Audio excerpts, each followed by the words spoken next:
buenas tardes. Quiero proponer hoy una reflexión sobre la bioética en la situación de pandemia, en la situación de crisis sanitaria.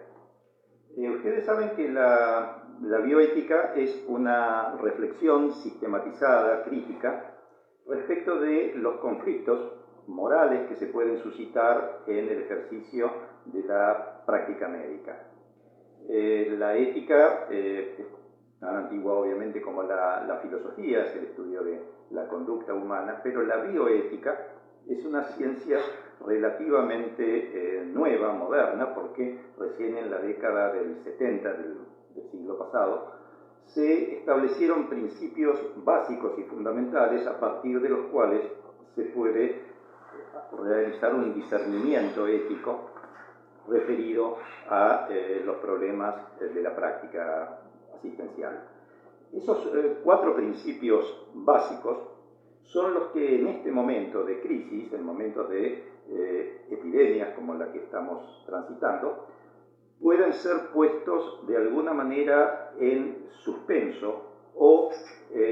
entre paréntesis en función de otros principios que hacen al bien común. De los principios básicos de la bioética, que son el principio de no maleficencia, que significa nunca dañar, el principio de beneficencia, que implica siempre procurar hacer el bien, el principio de autonomía, que es el respeto que cada individuo tiene para decidir sobre sí mismo, y el principio de justicia, que es la administración de los recursos para el bien del enfermo y de la comunidad, la administración equitativa, digamos, de esos recursos. No vamos a analizar cada uno de los principios en relación con las circunstancias actuales, pero sí yo querría tomar como ejemplo de esta reflexión el principio de autonomía, que es el que se ve tal vez más vulnerado en un momento de crisis donde las decisiones que se toman desde las autoridades y los gobiernos de alguna manera ponen en suspenso ese principio por el cual cada ser humano puede decidir sobre su propia vida, sobre si acepta o rechaza un tratamiento, si acepta o rechaza una internación y aún decidir sobre la manera en que elige morir. El principio de autonomía es básico como norma social, que es un principio que consagra la libertad individual y que consagra fundamentalmente el principio de dignidad que cada ser humano concibe para elegir la manera de vivir. La dignidad humana no es un derecho, sino que es la base de todos los derechos. Si no respetamos la dignidad humana, no hay ningún otro derecho que pueda ser defendido por el ser humano, ni en el ámbito de la medicina, ni fuera de él. La historia de las epidemias nos muestran que han modificado mucho los hábitos, las conductas sociales,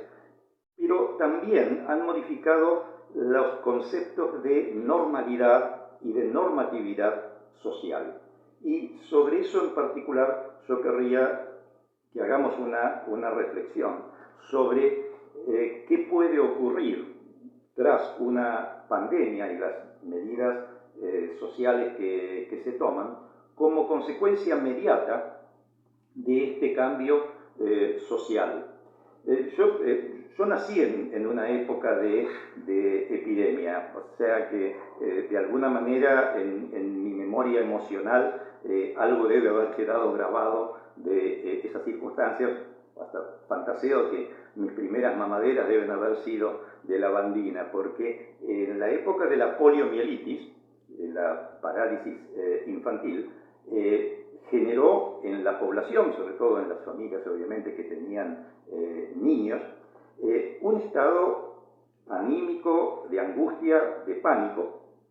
que llevó a cambiar muchas costumbres y hábitos sociales hasta que luego apareció la primera vacuna, que fue la vacuna Salk, y luego la vacuna Sabin, por vía oral, que estaba confeccionada con virus vivos atenuados, lo cual también generó otra controversia social en cuanto a que había personas en contra del uso de las vacunas con virus vivos. Pero bueno, finalmente, gracias a la vacunación masiva, se logró esa inmunización colectiva, de la que ahora también tanto se está hablando, y la poliomielitis desapareció como enfermedad algunos años después, creo que fue también a comienzos de la década del 70. Pero otra epidemia a la cual quiero referirme porque la hemos transitado como testigos en nuestra acción médica, fue la epidemia del SIDA, fines de la década del 80, pero fundamentalmente la gran diseminación, la gran explosión fue en los años 90. La epidemia de SIDA se denominó en su principio la peste rosa, porque se atribuía la enfermedad a grupos sociales con determinadas orientaciones, hábitos sexuales, de homosexualidad, promiscuidad, prostitución. Y ese grupo, que se denominó, por supuesto, grupo de riesgo, quedó estigmatizado de alguna manera porque recrudecieron en la sociedad antiguos prejuicios y antiguas concepciones que seguían latentes en la sociedad, o sea, no comenzaron a través del SIDA, pero sí, cuando aparece esta enfermedad, se reforzó la discriminación y la estigmatización de un grupo social. Ese peligro está también presente en la experiencia que estamos nosotros viviendo. ¿Por qué? Porque el miedo al contagio es un miedo natural. Todos tenemos miedo a contagiarnos una enfermedad. Pero del miedo al contagio, al rechazo del otro y a la discriminación, hay un paso muy pequeño que creo que individualmente y socialmente debemos tenerlo en cuenta. Cuando esto me baso en un trabajo precisamente del doctor Maglio, a quien cité también en videos anteriores, porque es un referente de la bioética y de la antropología médica en nuestro medio, ha sido sin lugar a duda un maestro. Y yo recuerdo que Maglio explicaba y cuestionaba esa denominación de grupo de riesgo, porque es ambigua en sí misma. Cuando hablamos de grupo de riesgo, podemos estar refiriéndonos a un grupo de personas que está más expuesto para contraer una enfermedad, en cuyo caso lo debiéramos llamar grupo vulnerable. Pero también con la denominación riesgo nos podemos estar refiriendo a un grupo de personas que representa un riesgo para los demás, para la sociedad. En el caso del SIDA, claramente el grupo de riesgo era un riesgo para las personas sanas y normales, porque la enfermedad era atribuida a esa minoría. Y había entonces más miedo al contacto con el grupo de homosexuales o promiscuos o que tuvieran algún comportamiento sexual diferente, le tenían más miedo al grupo que al virus en sí. En el caso también de la pandemia por coronavirus, están surgiendo una serie de reactivación de prejuicios y de discriminación que inclusive nos afecta al personal de la salud. Cuento una anécdota personal. Cuando voy a subir al ascensor en mi edificio, una vecina que es muy amable y con quien tengo una relación sumamente agradable, me pidió disculpas para decirme que no quería compartir el ascensor conmigo porque ella sabía que yo soy médico y que venía del hospital. Muy amablemente me dijo que no quería compartir el ascensor, a lo cual accedí y le intenté explicar que el miedo y la discriminación también eran un factor que podía afectar nuestra salud. este momento, los principios de la bioética están siendo puestos en suspenso, porque el respeto a la autonomía e inclusive los criterios de no maleficencia están siendo vulnerados cuando tomamos decisiones por el otro, creyendo o pensando que estamos haciendo un beneficio. Pero lo que quiero remarcar es que si bien desde el punto de vista social es aceptable poner en suspenso algunos derechos en función del bien común, en la relación médico-paciente individual, personal, de ninguna manera los principios bioéticos quedan abolidos. El respeto por la autonomía de decisión del paciente debe mantenerse aún cuando el paciente esté equivocado, según nuestro criterio equivocado, en la elección que él hace de recibir o de rechazar un tratamiento, de ser internado o no, de morir solo en una terapia intensiva o querer hacerlo en su hogar. O sea, el derecho a elegir una muerte digna sigue vigente aún en un conflicto y en un estado de crisis social. Comprendo que es muy difícil aplicarlo en los casos individuales, pero debemos de estar alertas y además seguir manteniendo la vigencia de los comités de bioética para poder consultar casos que presenten este tipo de conflictos. Por otro lado, el factor incertidumbre, quería también hacer una breve referencia a que la incertidumbre es propia de la vida, es propia de la vida de todo ser humano en el mundo. O sea, la incertidumbre se debe a que ignoramos qué es lo que nos espera, qué es lo que nos puede pasar. Por cierto que la incertidumbre se incrementa en un momento de epidemia, precisamente por lo que decíamos del miedo al contagio, pero sin embargo, la incertidumbre es propia de la vida humana, porque ninguno de nosotros sabe qué es lo que nos puede pasar en el resto de este mismo día. De manera que hacer consciente este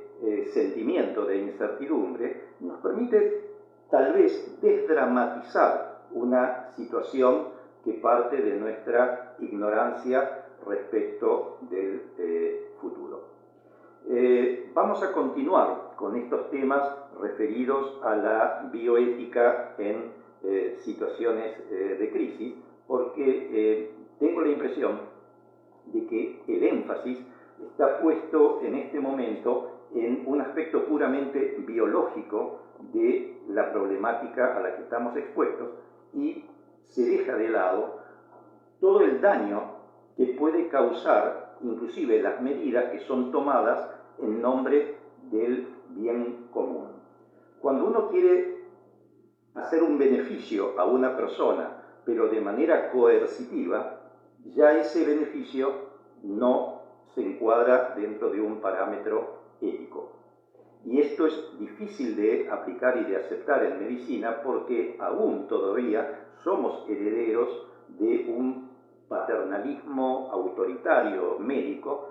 que se supone que es el que debe decidir por el otro qué es lo que le conviene. El peligro es transformar criterios y categorías epidemiológicas en juicios éticos morales, que es lo que ocurrió, y nosotros podemos dar testimonio de eso en la epidemia de SIDA, y lo que puede ocurrir en este caso, y ha ocurrido en otras epidemias y en otras circunstancias en distintos lugares del mundo. O sea, que desde un criterio epidemiológico se pasó a una nueva forma de normatividad social, a establecer parámetros de normalidad, anormalidad e inclusive parámetros de morales sobre qué es lo que está bien y lo que está mal. Y si algo debemos hacer en la bioética es aceptar el pluralismo de pensamiento, evitando ese pensamiento hegemónico al cual todavía en la sociedad hay una fuerte tendencia, donde hay una única manera de pensar y de resolver los problemas. O sea, la epidemiología es muy útil en el ámbito de una epidemia, pero de ninguna manera tiene que modificar principios esenciales de la ética humana, porque, ya lo hemos dicho, no podemos solamente considerar esta situación desde un punto de vista biológico infeccioso. Revisemos el concepto de grupos de riesgo, porque es un concepto riesgoso. Bueno, hoy dejamos aquí, les agradezco la atención y continuaremos con estos temas. Adiós.